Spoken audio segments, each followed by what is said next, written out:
조선 팔도를 떠도는 천재 사기꾼 복돌이.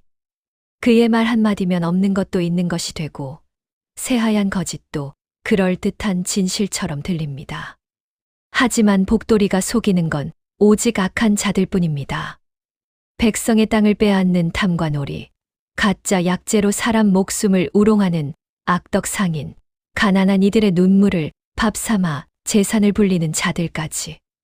오늘도 복돌이와 동복이는 그런 악당들의 허점을 노리며 길을 걷습니다. 이 유쾌한 권선징악 이야기가 마음에 드신다면 좋아요와 구독, 알림 설정으로 함께 해주세요. 자, 이제 복돌이의 통쾌한 모험이 시작됩니다. 전라도 어느 고을, 봄볕이 비단처럼 부드럽게 내려앉은 장날 아침이었습니다. 장터는 온갖 소리로 가득했지요. 떡 장수는 갓진 쑥떡을 내세우며 목청을 돋웠고 엿장수는 가위를 딱딱거리며 아이들을 불러 모았습니다. 집신 장수는 마당 가득 신을 늘어놓고 흥정을 벌였고 장에 나온 아낙네들은 쌀값과 봄채소 값을 두고 티격태격 입씨름을 벌였습니다. 소와 닭, 장독과 솥, 마른 생선과 약초 냄새가 뒤섞인 장터는 살아있는 거대한 생물처럼 꿈틀거렸습니다. 그 복판에 키가 훤칠한 청년 하나가 느긋하게 걸어 들어왔습니다. 25 복돌이었습니다. 그의 얼굴은 잘생긴 축에 들었지만 눈가에는 장난스러운 빛이 번들거렸고 웃을 듯 말 듯한 인매는 보는 이로 하여금 저 사내는 분명 보통이 아니다 하는 생각을 들게 했지요. 그 뒤로 덩치 좋은 청년 하나가 커다란 진보다리를 메고 따라왔습니다. 복돌이의 동생 18 동복이었습니다. 생김새는 우직하고 순박했지만 형 곁에서 산전수전을 겪은 덕에 눈치 하나는 빠른 편이었지요. 형님, 이번에는 어디서 판을 벌이실 생각입니까? 동복이가 짐을 한쪽 어깨에서 내려놓으며 물었습니다. 복돌이는 장터 한복판을 가만히 둘러보았습니다. 그는 늘 그랬듯 먼저 냄새를 맡고 소리를 듣고 사람들의 표정을 읽었습니다. 어느 고을이든 악한 자가 있으면 그 냄새는 이상할 만큼 쉽게 풍기곤 했으니까요. 아직 모르지. 복돌이가 빙긋 웃으며 말했습니다. 다만 이 고을에는 배보다 욕심이 더 큰 놈이 하나 있다는 소문을 들었다. 그런 놈은 대개 숨기려 해도 얼굴에 티가 나기 마련이지. 그럼 주막부터 가보시겠군요. 그래. 세상에서 제일 빠른 건 바람이 아니라 소문이고 그 소문이 제일 먼저 모이는 곳이 주막이니까. 형제는 장터 끝 주막으로 향했습니다. 주막 안은 이미 사람들로 북적였지요. 막걸리 사발이 오가고 된장찌개 냄새가 퍼지고 장에 나온 사람들이 서로의 사정을 털어놓느라 입이 쉴 새가 없었습니다. 복돌이는 일부러 아낙네들 곁 가까운 자리에 앉았습니다. 이 세상에서 가장 정확한 소문은 대개 장터 아낙네들의 입에서 나오기 마련이었으니까요. 과연 얼마 지나지 않아 수군거리는 말이 귀에 들어왔습니다. 들었어. 조봉사내가 또 박노인의 논을 빼앗았다지 뭐야. 쌀 10가마 빌려줬다가 이자다 뭐다 해서 논 2마지기를 먹어 치웠다더라. 그 인간은 사람 피를 빨아 살이 찌는 게 분명해. 다른 아낙네가 혀를 찼습니다. 그뿐인 줄 알아. 요즘은 그림이며 글씨며 안목이 높다고 양반 행세를 하고 다닌대. 무식한 사람이 제일 무서운 법이라더니 딱 그 짝이지. 동복이는 주먹을 불끈 쥐었습니다. 형님, 저런 자는 혼쭐을 내줘야 합니다. 복돌이는 조용히 손을 들어 동생을 말렸습니다. 성급하면 판이 흐트러진다. 그리고는 주막 주인을 불렀지요. 주인장, 조봉사라는 분이 어떤 양반이요? 주막 주인은 주변을 힐끔 살피더니 목소리를 낮췄습니다. 원래는 장사로 돈을 번 자인데 그 돈으로 봉사 직함을 샀습니다. 그런데 글은 서툴고 사람 보는 눈도 없으면서 자기는 세상에서 제일 고상한 줄 압니다. 특히 예술을 안다느니 명화를 안다느니 하는 말엔 귀가 번쩍 뜨이지요. 그 말을 들은 순간 복돌이의 눈이 가늘게 휘었습니다. 예수를 안다. 그는 사발을 들고 한 모금 마신 뒤 아주 작게 중얼거렸습니다. 좋다. 오늘은 부탄자루 없이 그림 장사를 해보자꾸나. 동복이가 형의 표정을 보고 희죽 웃었습니다. 또 시작이군요. 동복아, 짐을 챙겨라. 오늘부터 나는 한양에서 내려온 명화가 묵향 선생이다. 해가 한 뼘쯤 기울 무렵 조봉사 저택 앞에는 희끗한 수염을 붙이고 낡은 도포를 입은 노화가 하나가 서 있었습니다. 물론 그 화가는 복돌이었지요. 동복이도 거친 삼배옷을 입고 시중드는 하인으로 변장의 뒤에 섰습니다. 조봉사의 집은 고을에서 가장 크고 화려했습니다. 대문에는 큼직한 문고리가 달려 있었고 기와는 반질반질 윤이 났지요. 밖에서만 보아도 이 집 주인은 체면이 밥보다 중요하구나 싶은 티가 났습니다. 복돌이는 대문을 두드렸습니다. 한양에서 온 화가 묵향이요. 조 나으리를 뵙고 싶소이다.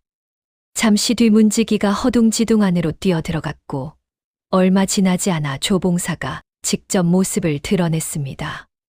50이 넘은 사내였는데 비단 도포를 걸치고 배를 잔뜩 내민 채 일부러 느릿느릿 걸어 나왔습니다. 얼굴에는 내가 이 고을의 주인이다 하는 거만함이 가득했지요. 한양에서 왔다 하였소. 복돌이는 공손히 허리를 굽혔습니다. 소인 묵향이라 하옵니다. 전국을 떠돌며 진정으로 예술을 아는 이에게만 그림을 보여드리는 화공입니다. 들리는 말로는 조 나으리께서 이 고을에서 가장 안목 높으신 분이라 하여 감히 찾아뵈었습니다. 조봉사는 대번에 얼굴이 밝아졌습니다. 허영심 많은 인간에게 칭찬은 독보다 달콤한 법이지요. 허허, 소문이 한양까지 났단 말이오? 들어오시오. 복돌이는 조봉사를 따라 사랑채 안으로 들어갔습니다. 벽에는 이것저것 값비싸 보이는 족자와 병풍이 걸려 있었지만 가까이 보면 엉터리 모사본과 싸구려 물건들이 섞여 있었습니다. 과연 보는 눈은 없구나 하고 복돌이는 속으로 혀를 찼지요. 그래, 특별히 보여줄 그림이 있다 하였소. 복돌이는 조용히 보따리를 풀었습니다.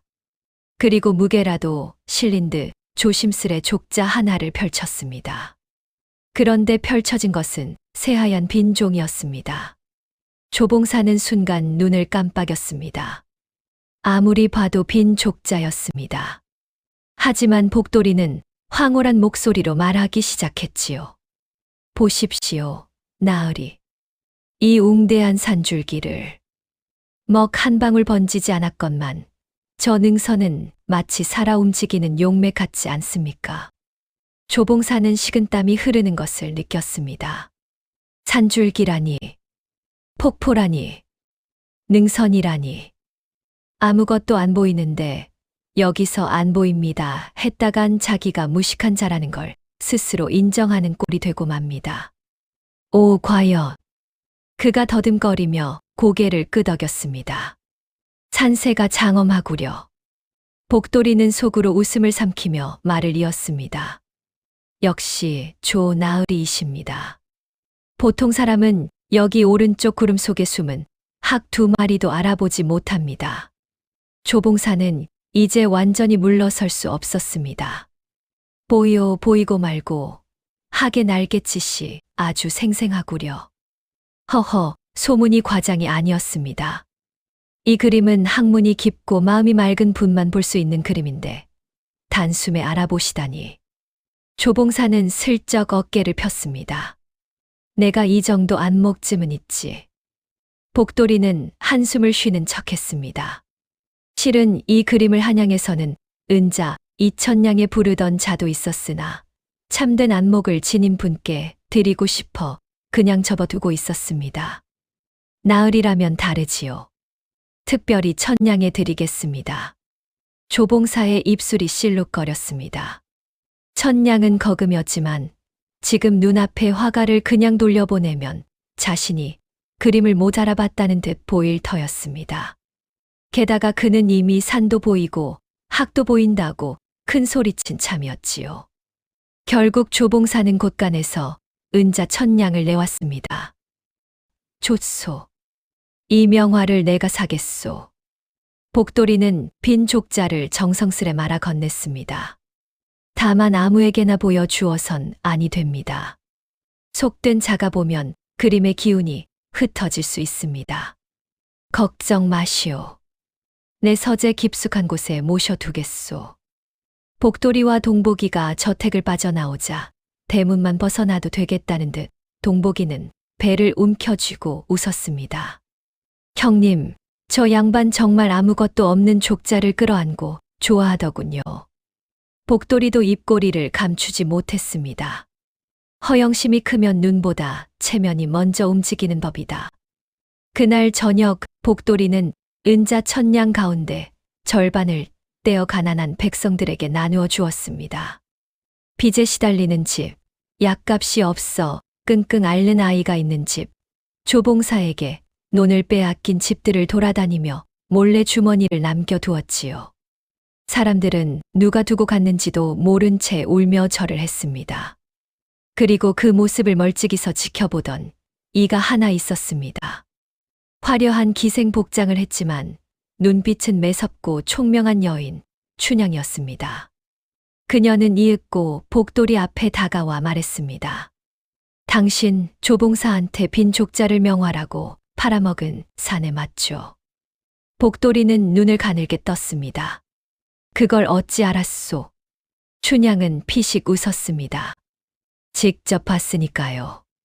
저택 뒤쪽 담장 너머에서요. 동복이가 움찔했습니다. 혹시 관아에 알리러 온 건 아니겠죠? 걱정 마세요. 춘향이 조용히 대답했습니다.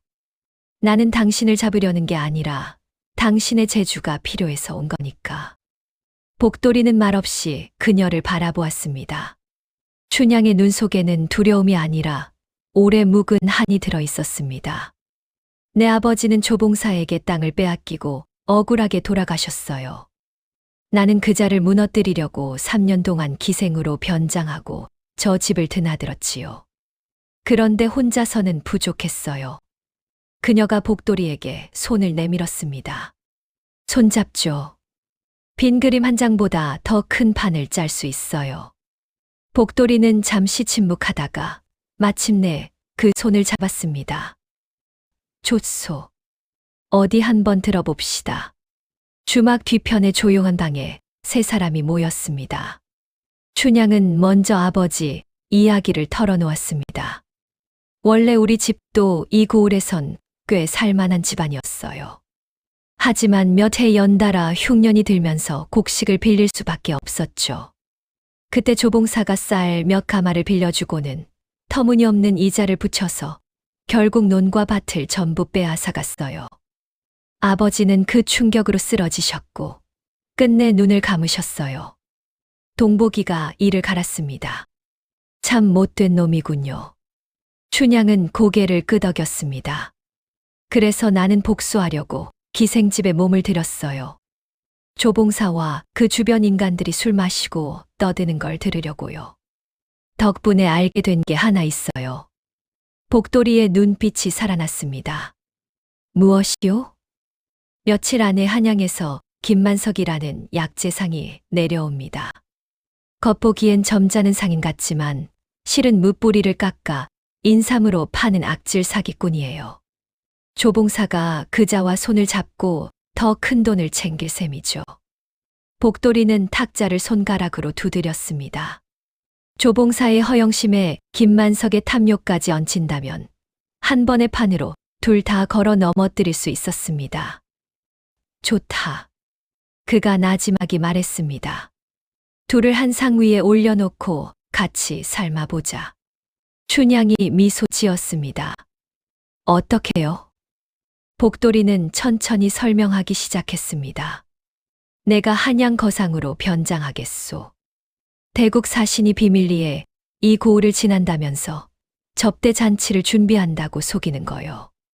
조봉사는 체면 때문에라도 덥석 물 거요.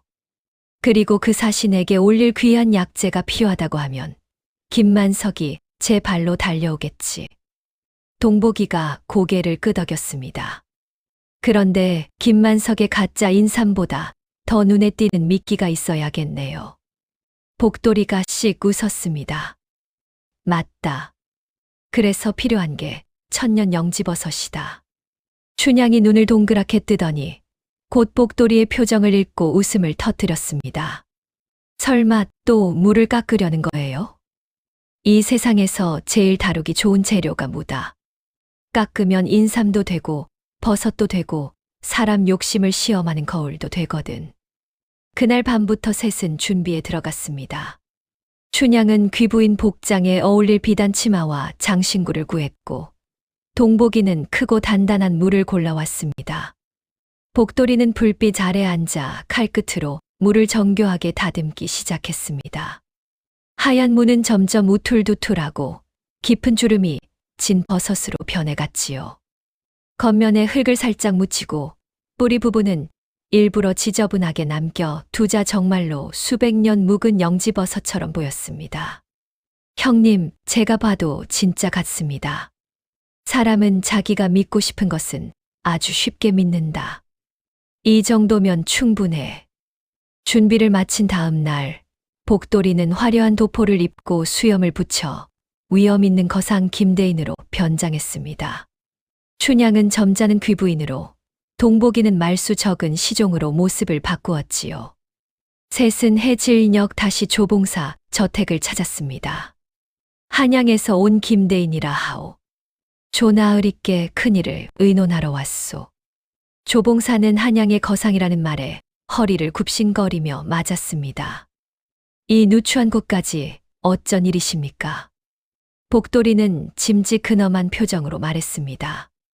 며칠 뒤 대국 사신이 전라도 길을 지나게 되었소.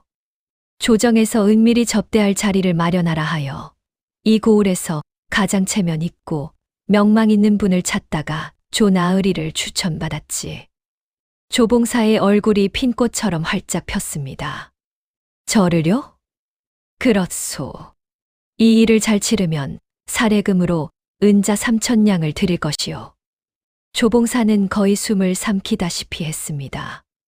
3,000냥이라니. 그 돈이면 논반면 맞이기를 더 집어삼킬 수 있었지요. 춘향이 옆에서 부드럽게 거들었습니다. 우리 서방님은 아무에게나 이 일을 맡기지 않으십니다. 조나으리의 덕망을 믿고 특별히 오신 것이지요. 그 말은 조봉사의 허영심을 정통으로 찔렀습니다. 맡겨만 주시오. 이 고을에서 가장 성대한 잔치를 차리겠습니다. 그때 마치 때를 맞춘 듯 대문 밖에서 굵은 목소리가 들렸습니다. 귀한 약재를 찾으신다 들었습니다. 문이 벌컥 열리며 김만석이 들어섰습니다. 그는 번드르르한 미소를 지은 채 보따리를 풀어 인삼 몇 뿌리를 내보였습니다. 복돌이는 그것을 집어들어 살피다가 고개를 저었습니다. 이 정도 인삼은 사신께 올리기엔 조금 평범하군. 김만석의 얼굴이 굳었습니다. 평범하다니요? 이건 조선 최고급 인삼이요. 진짜 귀한 건 따로 있소. 예를 들면 천년 영지버섯.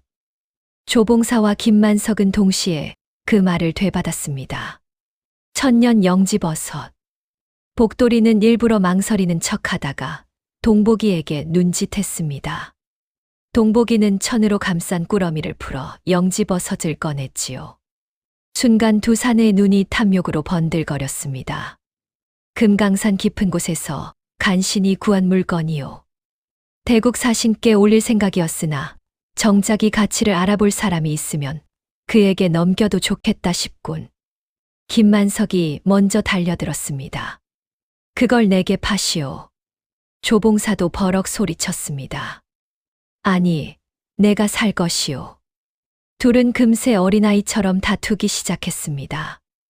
복돌이는 난처한 표정을 지으며 고개를 저었습니다. 다행히 두 개가 있소. 하나에 500냥. 더는 흥정하지 마시오. 결국 둘은 각각 500냥을 내고 천년 영지버섯을 샀습니다. 그날 밤 초가집으로 돌아온 동복이는 배를 잡고 웃었습니다. 물을 돈 주고 사가다니 저 사람들 욕심이 눈을 가렸나 봅니다. 복돌이는 웃지 않았습니다. 오히려 표정이 차분했지요. 이제부터가 진짜다. 사기만 치고 끝내면 우리는 그냥 사기꾼일 뿐이야. 놈들의 죄를 드러내 백성들 앞에 세워야 한다. 춘향이 조용히 고개를 들었습니다. 그 장부를 가져오면 되겠군요. 그렇소. 당신이 말한 토지 장부와 빚 장부. 거기에 조봉사의 죄가 다 들어있을 거요.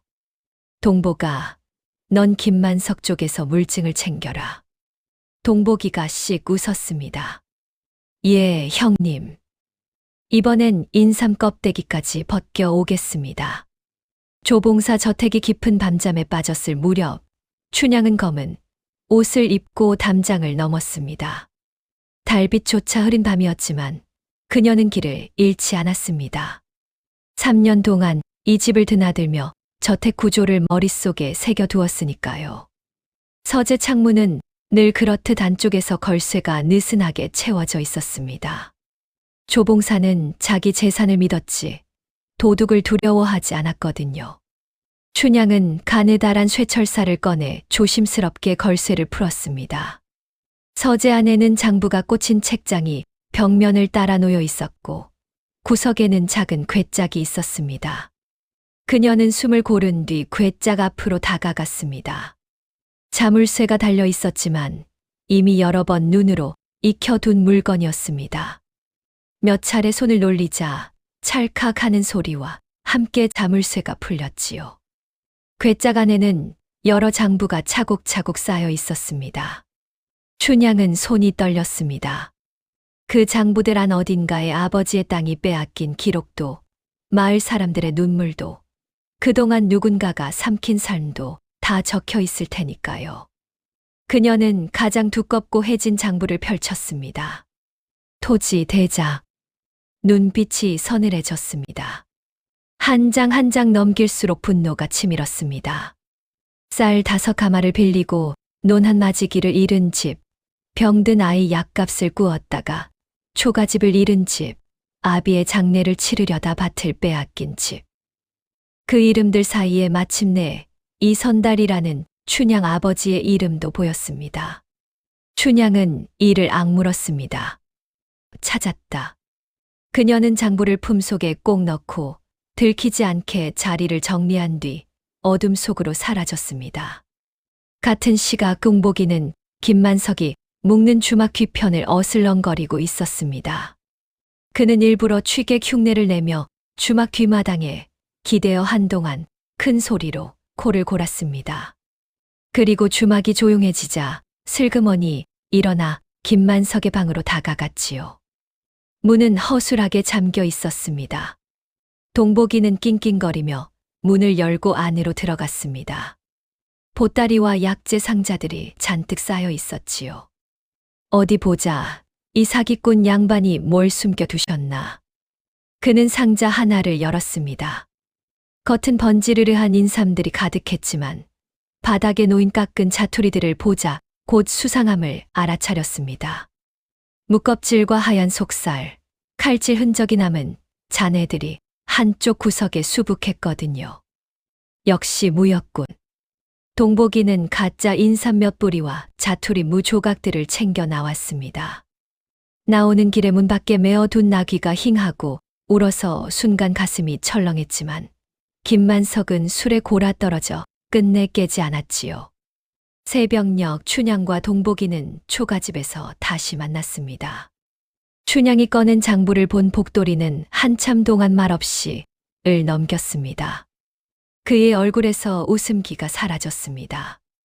이 정도면 단순한 욕심쟁이가 아니야. 백성들의 목줄을 쥐고 삶을 갈아 삼킨 놈이지. 동복이도 가져온 가짜 인삼과 무자투리를 펼쳐 보였습니다. 김만석도 마찬가지입니다. 이런 놈 때문에 병든 사람들이 속아 죽었을지도 모릅니다. 복돌이는 천천히 고개를 끄덕였습니다. 좋다. 이제 이 판은 놈들끼리의 웃음거리로 끝나지 않는다. 백성 앞에서 죗값을 치르게 해야지. 그는 밤새 편지를 썼습니다. 조봉사의 장부 일부와 김만석의 가짜 인삼물증을 함께 묻고 며칠 뒤 열릴 잔치에서 모든 악행이 한자리에 모이게 될 것이라 적었습니다. 편지는 인근에 자맹 중이라는 암행어사에게 전달되었지요. 복돌이는 편지를 봉한 뒤 작게 중얼거렸습니다. 이제 누가 먼저 오든 상관없다. 사신이 오든 어사가 오든 놈들의 잔치상은 오늘로 끝이다.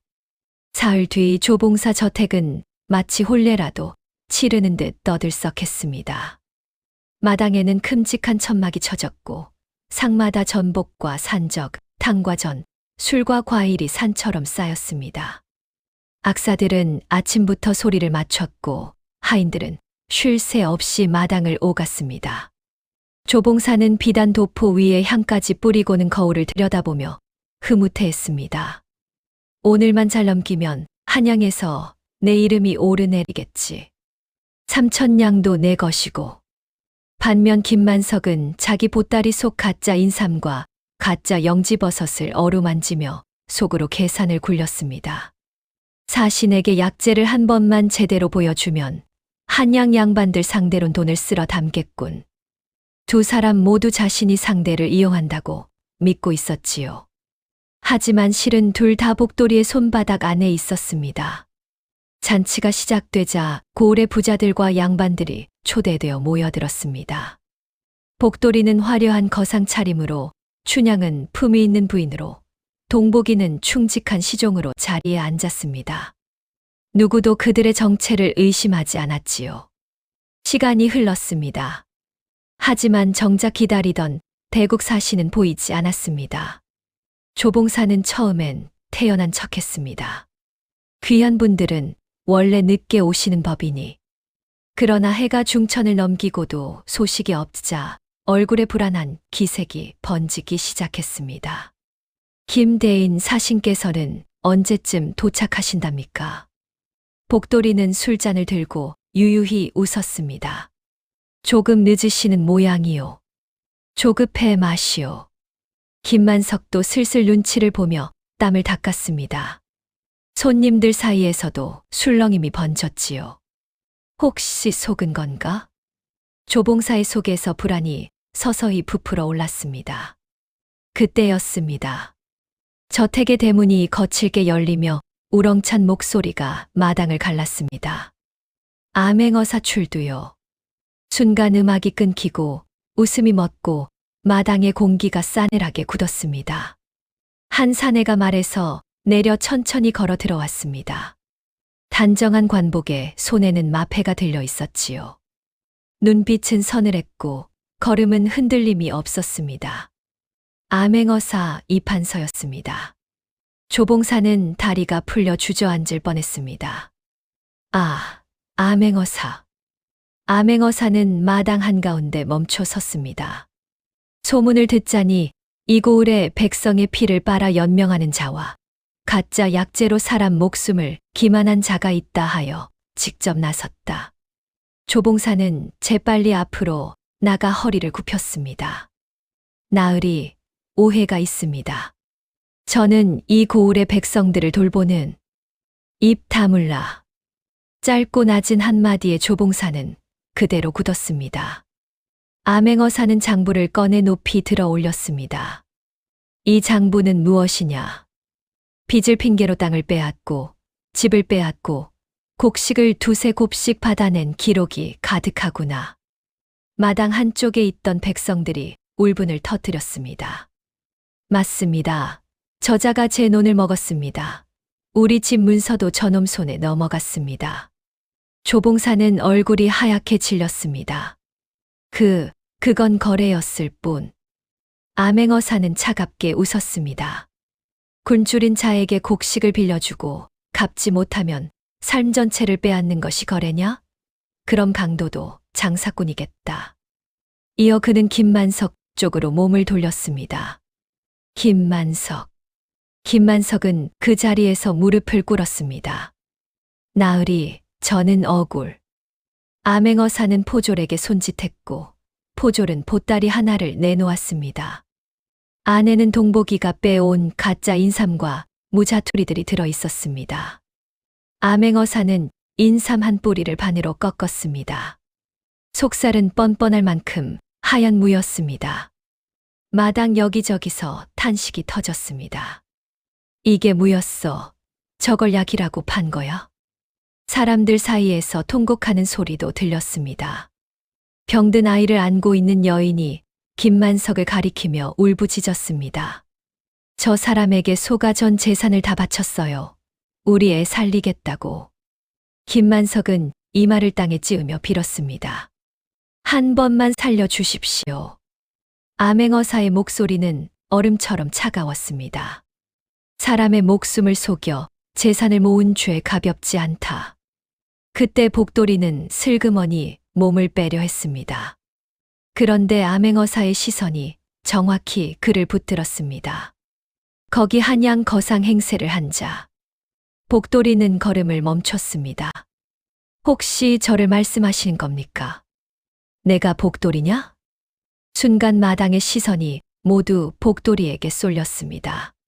조봉사와 김만석은 동시에 소리쳤지요. 저 자가 나를 속였소. 천년 영지버섯도 가짜였소. 복돌이는 머쓱한 표정으로 코끝을 긁었습니다. 엄밀히 말하면 영지버섯은 아니고 손수 깎은 무였지요. 순간 긴장으로 얼어붙어 있던 마당 여기저기서 피식 웃음이 새어 나왔습니다. 암행어사도 잠시 입가를 달싹였으나 금세 표정을 가다듬었습니다. 내가 보낸 밀서와 증거 잘 받았다. 복돌이는 깊이 허리를 숙였습니다. 놈들이 워낙 독하여 힘없는 백성들 힘으로는 어찌할 수 없었습니다. 그때 춘향이 앞으로 나와 무릎을 꿇었습니다. 나으리 장부는 제가 가져왔습니다. 조봉사에게 아버지 땅을 빼앗긴 이춘향이라 하옵니다. 암행어사는 고개를 끄덕였습니다. 용감한 일을 했다. 내 아비의 땅은 물론 이 고을 백성들의 억울함도 바로잡겠다. 이어 그는 명을 내렸습니다. 조봉사는 빼앗은 땅과 집문서, 곡식과 은자를 모두 돌려주고 봉사 직함을 박탈한다. 김만석은 가짜 약재로 백성을 기만한 죄로 엄히 다스리고 다시는 약재 장사에 발붙이지 못하게 하라. 포졸들이 달려들어 두 사람을 끌고 갔습니다. 조봉사는 울부짖었고 김만석은 목숨만 살려달라 애원했지만 아무도 귀 기울이지 않았습니다. 백성들은 서로 부둥켜 안고 울고 웃으며 환호했습니다.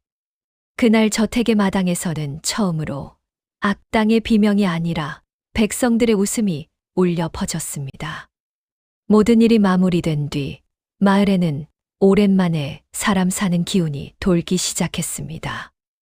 빼앗겼던 문서를 돌려받은 이들이 서로 집으로 뛰어갔고 누군가는 제 논을 다시 밟으며 울었고 누군가는 잃었던 소 한 마리를 되찾은 것만으로도 세상을 다 가진 듯 기뻐했습니다. 춘향은 아버지 이름이 적힌 문서를 품에 안고 한참을 울었습니다. 복돌이는 멀찍이 서 그것을 바라보았습니다. 사기를 쳐서 웃음을 만들 수도 있지만 이렇게 누군가의 눈물에서 억울함을 걷어내는 순간만큼은 늘 마음이 묘해지곤 했지요. 그때 백발이 성성한 노인 하나가 복돌이 앞으로 걸어 나왔습니다. 어깨는 넓고 허리는 꼿꼿했으며 비록 나이는 들었으나 눈빛엔 여전히 칼날 같은 기세가 남아 있었습니다. 당신이 복돌이요? 맞소만 누구시오? 노인은 껄껄 웃더니 손을 내밀었습니다. 내 이름은 박서방이요. 이 마을 이장이지. 젊을 적엔 제법 칼을 잡아봤고 동복이가 박서방의 손등과 팔뚝을 흘끗 보더니 속삭였습니다. 형님, 저 노인네 보통이 아닙니다. 복돌이도 눈치챘습니다. 그의 걸음과 눈빛에는 무술을 익힌 사람만의 중심이 있었지요. 무슨 일로 나를 찾았소? 박서방은 주변을 한번 둘러본 뒤 목소리를 낮췄습니다. 이웃 고을에 최만금이라는 자가 있소. 도박장을 열어 백성들 마지막 푼돈까지 털어가고 그 돈으로 곡식을 헐값에 사들여 창고에 쌓아둔 뒤 값이 오르면 몇 곱으로 되파는 놈이요. 굶주리는 사람이 생겨도 콧방귀도 안 끼지. 복돌이의 눈이 반짝였습니다. 욕심도 크고 간도 크군. 게다가 주사위에 수를 써서 늘 자기가 이기게 만든다오. 억울하게 빈털터리가 된 이들이 한둘이 아니오. 동복이는 이를 갈았습니다.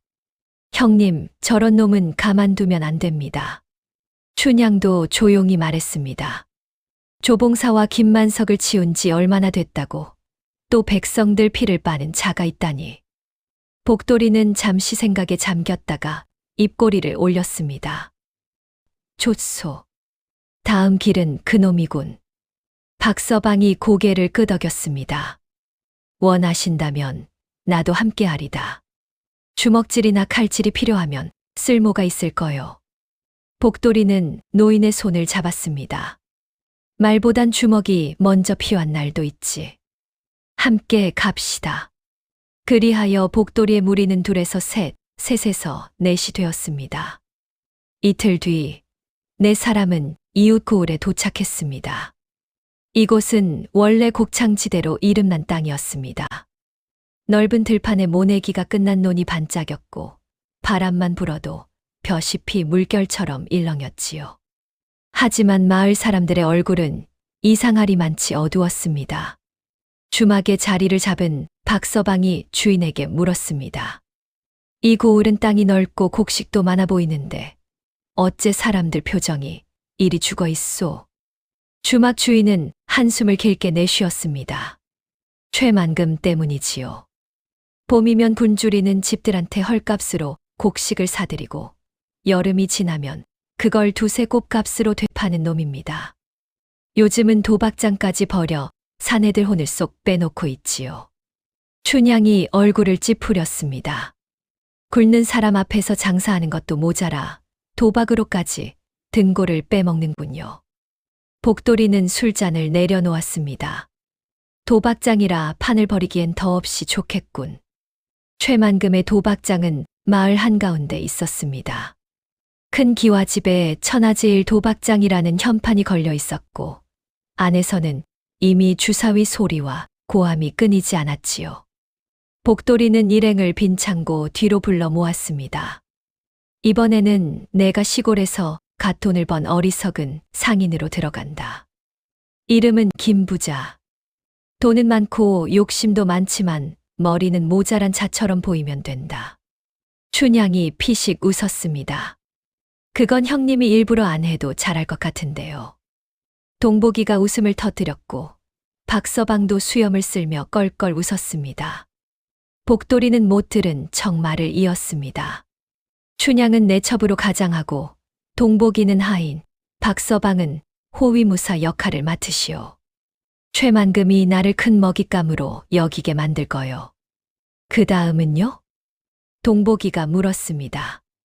복돌이는 품에서 주사위 2개를 꺼냈습니다. 겉보기엔 평범했지만 안에는 미세한 무게 차이가 숨어 있었습니다. 처음엔 일부러 진다. 놈이 욕심을 내어 판돈을 키우도록 만들 거야. 그리고 마지막에 놈의 속임수도 내 속임수도 한 번에 뒤집는다. 춘향이 고개를 끄덕였습니다. 그놈 창고 사정도 알아봐야겠어요. 정말 곡식을 쌓아두고 있다면 그 증거도 필요하니까. 박서방이 낮게 말했습니다. 최만금의 창고는 도박장 뒤편 강가에 있다오. 밤이면 사내 둘이 돌아가며 지키는데 술을 좋아하는 놈들이라 틈이 있을 거요. 계획이 정해지자 네 사람은 각자 역할에 맞게 변장했습니다. 복돌이는 금반지를 여러 개 낀 채 푸른 비단 도포를 걸쳤고 춘향은 화려한 장신구를 달아 눈길을 끌게 했습니다. 동복이는 시골 하인처럼 투박하게 입었고 박서방은 칼찬 경호원처럼 서 있었습니다.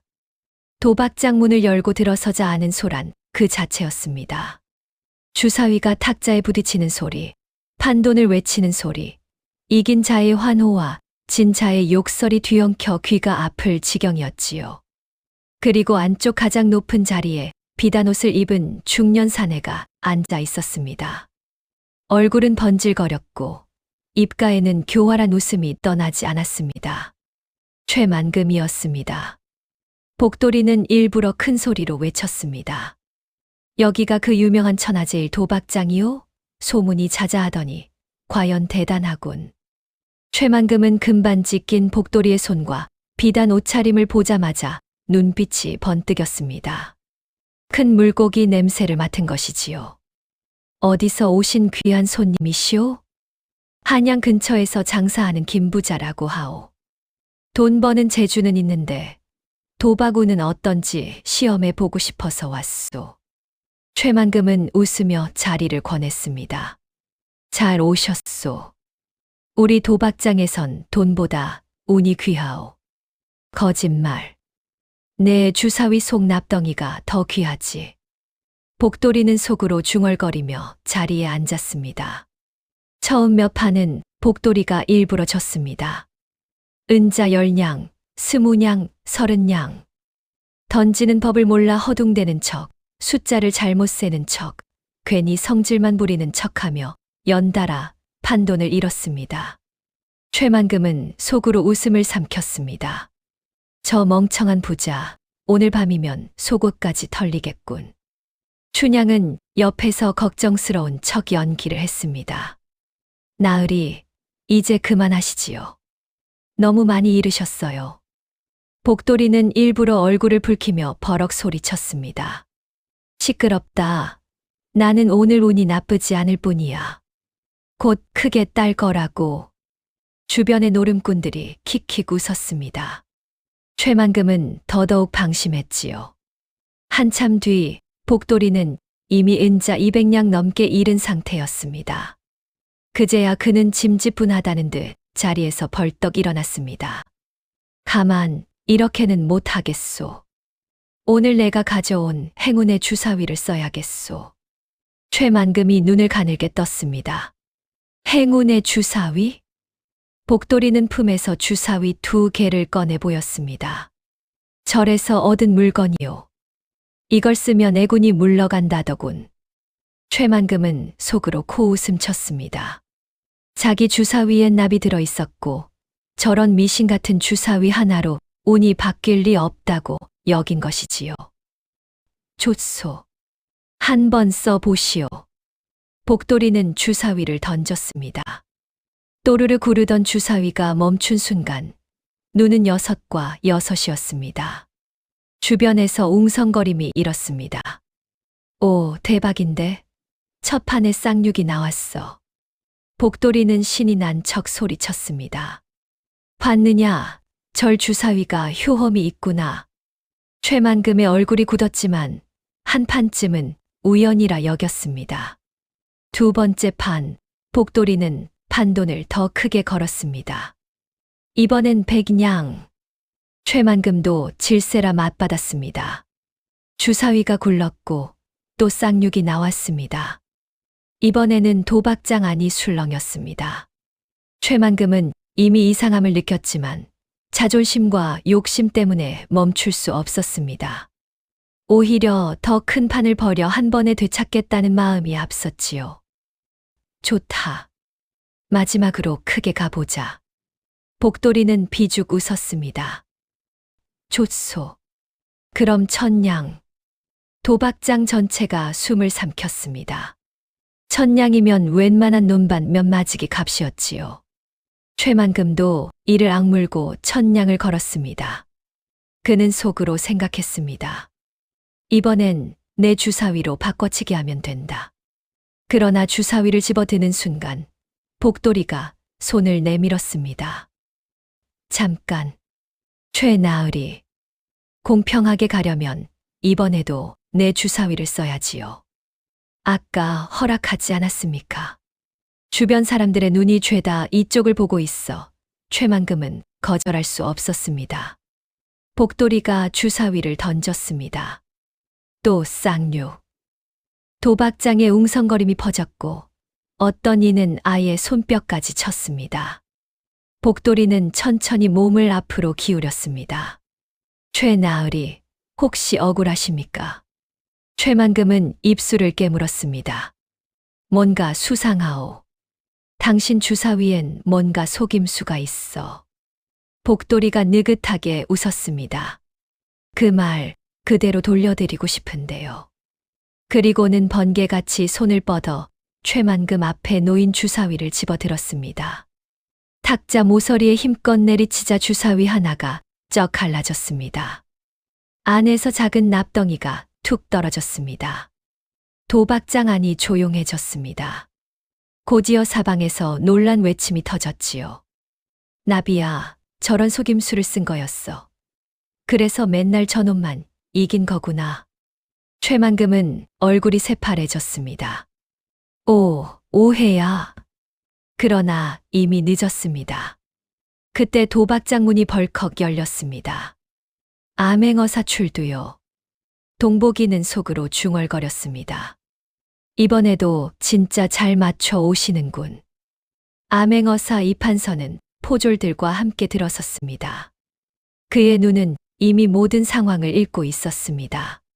최만금, 백성들을 도박으로 파산시키고 주사위에 수를 써 재산을 빼앗은 죄가 크다. 최만금은 무릎을 꿇고 빌었습니다. 나으리, 전부 오해입니다. 그러나 암행어사는 그를 거들떠보지도 않았습니다. 대신 복돌이 쪽으로 잠시 시선을 주더니 짧게 한숨을 쉬었습니다. 또 너냐? 복돌이는 머쓱하게 웃었습니다. 저도 다시 뵙게 될 줄은 몰랐습니다. 나는 알았다. 내가 있는 곳엔 꼭 일이 터지더구나. 도박장 여기저기서 웃음이 새어나왔습니다. 하지만 복돌이는 아직 할 일이 남았다는 듯 고개를 숙였습니다. 나으리, 이놈 죄는 도박만이 아닙니다. 창고를 보셔야 합니다. 암행어사의 눈이 가늘어졌습니다. 창고. 춘향이 앞으로 나섰습니다. 백성들이 굶을 때 헐값에 곡식을 사들여 강가 창고에 쌓아두고 값이 오를 때만 푼다고 들었습니다. 그 때문에 이미 굶는 집이 여럿입니다. 암행어사는 곧장 명했습니다. 창고로 간다. 강가 창고는 생각보다 훨씬 거대했습니다. 밖에서 보면 평범한 창고 몇 동처럼 보였지만 문을 열자 안은 거의 산처럼 쌓인 곡식 자루로 가득했습니다. 쌀, 보리, 조, 콩이 천장 높이까지 빽빽이 쌓여 있었지요. 동복이가 탄성을 내질렀습니다. 이 많은 걸 혼자 쌓아둔 겁니까? 박서방이 이를 악물었습니다. 이 마을에 아이들이 굶고 있는데 말이오. 암행어사는 창고를 한 바퀴 둘러보았습니다. 벽 쪽에는 매입가와 판매가를 적은 장부가 놓여 있었습니다. 봄철 가장 헐값에 사들인 기록, 장마철 값을 3배로 올려 판 기록, 가을 흉년 소문이 돌면 더 비싸게 팔기 위해 일부러 물량을 풀지 않은 기록까지 낱낱이 남아 있었습니다. 짐승도 자기 새끼는 먹인다. 암행어사가 낮게 내뱉었습니다. 허나 이자는 백성의 굶주림을 기다렸구나. 최만금은 바닥에 엎드려 울부짖었습니다. 살려주십시오. 저는 그저 장사를 했을 뿐입니다. 복돌이가 차갑게 말했습니다. 굶는 사람 앞에서 곡식을 숨기는 건 장사가 아니라 협박이지. 그때 창고 밖으로 백성들이 하나둘 모여들기 시작했습니다. 누군가는 곡식 자루를 보고 눈물을 흘렸고 누군가는 그 자리에서 주저앉아 울었습니다. 아낙네 하나가 떨리는 목소리로 말했습니다. 우리 집은 며칠째 죽만 쑤어 먹고 있었습니다. 그런데 여기 이렇게 곡식이. 어린아이 하나는 창고 문틈으로 보이는 쌀자루를 바라보며 입술을 핥고 있었습니다. 그 모습에 춘향은 고개를 돌려 눈시울을 훔쳤지요. 암행어사는 포졸들에게 명했습니다. 창고 문을 모두 열어라. 오늘부터 이 곡식은 백성들에게 푼다. 매집한 기록을 바탕으로 빼앗긴 값과 이자까지 계산해 돌려주도록 하라. 최만금은 그제야 완전히 무너졌습니다. 안 됩니다. 저건 제 전 재산입니다. 박서방이 한 발 앞으로 나섰습니다. 내 재산, 저건 백성들 밥그릇이다. 최만금이 마지막 발악을 하며 도망치려는 순간 박서방의 지팡이가 번개처럼 날아가 그의 정강이를 후려쳤습니다. 최만금은 비명을 지르며 고꾸라졌고 포졸들이 곧장 달려들어 결박했습니다. 동복이가 감탄하며 말했습니다. 와, 아직도 솜씨가 살아 계십니다. 박서방은 아무렇지 않게 수염을 쓸었습니다. 늙었다고 손이 굳는 건 아니지. 암행어사는 최만금을 내려다보며 선고했습니다. 최만금은 도박으로 백성을 파산시키고 곡식을 매점매석하여 폭리를 취한 죄로 재산을 몰수한다. 창고의 곡식은 즉시 백성들에게 나누고 도박장은 폐쇄한다. 순간 창고 앞에 모인 사람들이 일제히 환호했습니다. 누군가는 암행어사에게 절을 했고 누군가는 복돌이와 일행에게 고개를 숙였습니다. 어떤 노인은 손이 떨려 말도 제대로 잊지 못하고 그저 연신 눈물만 닦았지요. 암행어사는 그런 풍경을 잠시 바라보다가 복돌이에게로 시선을 옮겼습니다. 복돌이, 예, 나으리. 내 재주가 실로 기이하구나. 악인을 속여 죄를 드러내니 어찌 보면 약장수 같은 재주도 사람을 살리는 데 쓰이는 셈이니. 복돌이는 빙긋 웃었습니다. 독도 쓰임에 따라 약이 되지 않겠습니까? 암행어사는 피식 웃었습니다. 말은 여전히 번지르르 하구나. 허나 기억해라. 언젠가 그 혀끝이 내 목을 칠 수도 있다. 명심하겠습니다. 정말 명심은 하는지 모르겠지만 암행어사는 말을 돌리며 떠났습니다. 포졸들이 최만금을 끌고 가고 창고에서는 백성들에게 곡식을 나누어 주는 일이 시작되었습니다. 그날 저녁 마을 사람들은 작은 잔치를 벌였습니다. 도박장이 문을 닫고 창고 문이 열리고 굶주리던 집마다 쌀자루 하나씩 들어갔으니 그럴 만도 했지요. 누군가는 떡을 해왔고 누군가는 막걸리를 들고 왔고 누군가는 삶은 옥수수를 건넸습니다. 복돌이 일행은 모닥불 주위에 둘러앉아 그 따뜻한 소란을 바라보았습니다. 밤이 깊어지자 사람들은 하나둘 집으로 돌아갔고 들판에는 풀벌레 소리만 잔잔하게 남았습니다. 모닥불 곁에는 복돌이, 동복이, 춘향, 박서방만 남아 있었지요.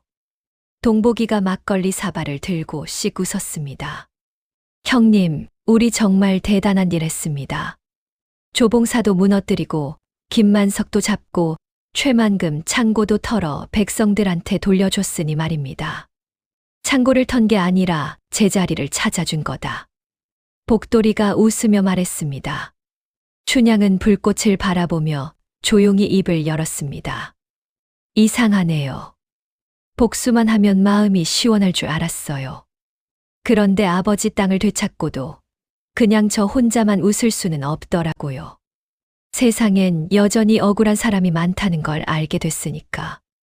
박서방이 고개를 끄덕였습니다. 그래서 사람이 혼자 살 수 없는 거지. 누군가는 자기 칼로 싸우고 누군가는 혀로 싸우고 누군가는 증거를 들고 싸운다. 동복이가 형을 바라보았습니다. 형님은 왜 이런 일을 시작하신 겁니까? 복돌이는 한동안 대답하지 않았습니다. 모닥불이 타는 소리만 조용히 흐르다가 이윽고 그가 입을 열었습니다. 우리도 예전에 땅을 빼앗긴 적이 있다. 세 사람은 조용히 그의 말을 기다렸습니다. 아버지가 착한 분이셨다. 사람을 쉽게 믿었고 남의 사정을 지나치지 못했지. 그런데 그런 사람일수록 악한 자들 먹잇감이 되더라. 빚 문서 하나 잘못 쓰고 땅 문서 하나 잘못 넘겼다가 모든 걸 잃었어. 아버진 그 일을 견디지 못하고 돌아가셨지. 춘향이 말없이 복돌이의 손등 위에 손을 올렸습니다. 그 뒤로 생각했다. 세상엔 칼 잘 쓰는 놈도 많고 글 잘 쓰는 놈도 많다. 그런데 거짓말을 진실처럼 진실을 칼처럼 다루는 재주도 쓸모가 있겠구나 싶더라. 박서방이 씩 웃었습니다. 그래서 사기꾼이 되었구먼. 예. 복돌이도 웃었습니다. 다만 아무나 속이는 사기꾼은 되고 싶지 않았소. 동복이가 진지한 얼굴로 말했습니다. 형님은 사기꾼이 아니라 의적입니다. 의적은 칼 들고 지붕을 타는 자들한테나 어울리는 말이지. 춘향이 작게 웃었습니다. 그럼 뭐라 불러야 하죠? 박서방이 사발을 비우며 중얼거렸습니다. 세상엔 별별 영웅이 다 있는 법이요. 주먹 센 영웅도 있고 활 잘 쏘는 영웅도 있고 입으로 판을 뒤집는 영웅도 있는 거지. 그 말에 네 사람 모두 웃었습니다. 모닥불이 잦아들 무렵 복돌이는 하늘을 올려다보았습니다. 별들이 강물처럼 흘러가고 있었습니다. 어딘가 또 다른 고을에서는 다른 악당이 배를 두드리며 잠들고 있을지도 몰랐습니다. 그리고 어딘가에서는 그 악당 때문에 울고 있는 백성이 있을 것이고요. 복돌이는 천천히 일어났습니다. 이만 자자. 내일 해 뜨기 전에 다시 길을 떠난다. 어디로요? 동복이가 물었습니다. 복돌이는 어깨를 으쓱했습니다. 바람 부는 쪽으로. 아니, 울음소리 들리는 쪽으로. 춘향이 미소 지었습니다. 그럼 끝없이 가야겠네요. 그렇겠지. 박서방은 지팡이를 짚고 일어서며 말했습니다. 늙은이 다리만 허락한다면 끝까지 함께하리다. 동복이가 씩 웃었습니다. 저도요. 복돌이는 세 사람을 차례로 바라보았습니다. 한때는 동생 하나만 곁에 있던 길이었는데 어느새 함께 웃고 싸우고 속이고 도와줄 사람이 셋이나 생긴 것이지요. 좋다. 그가 조용히 말했습니다. 그럼 이제부터는 내가 아니라 우리가 간다. 복돌이와 동료들은 다시 길을 떠났습니다. 전라도에서 경상도로, 들판에서 산길로, 악당이 있는 곳이라면 어디든지 말입니다. 세상 사람들은 복돌이를 사기꾼이라 부르지만 힘없는 백성들은 그를 영웅이라 불렀습니다. 말 한마디로 탐욕을 흔들고 재치 하나로 악당의 허를 찌르고 끝내 빼앗긴 것을 제자리로 돌려놓는 사내. 그리고 그 곁엔 든든한 동생 동복이, 지혜로운 춘향, 노련한 박서방이 함께하고 있었지요. 다음 길에서는 또 어떤 악당이 그들의 덫에 걸려들까요? 복돌이의 이야기는 조선 팔도 어디에서나 앞으로도 계속될 것입니다.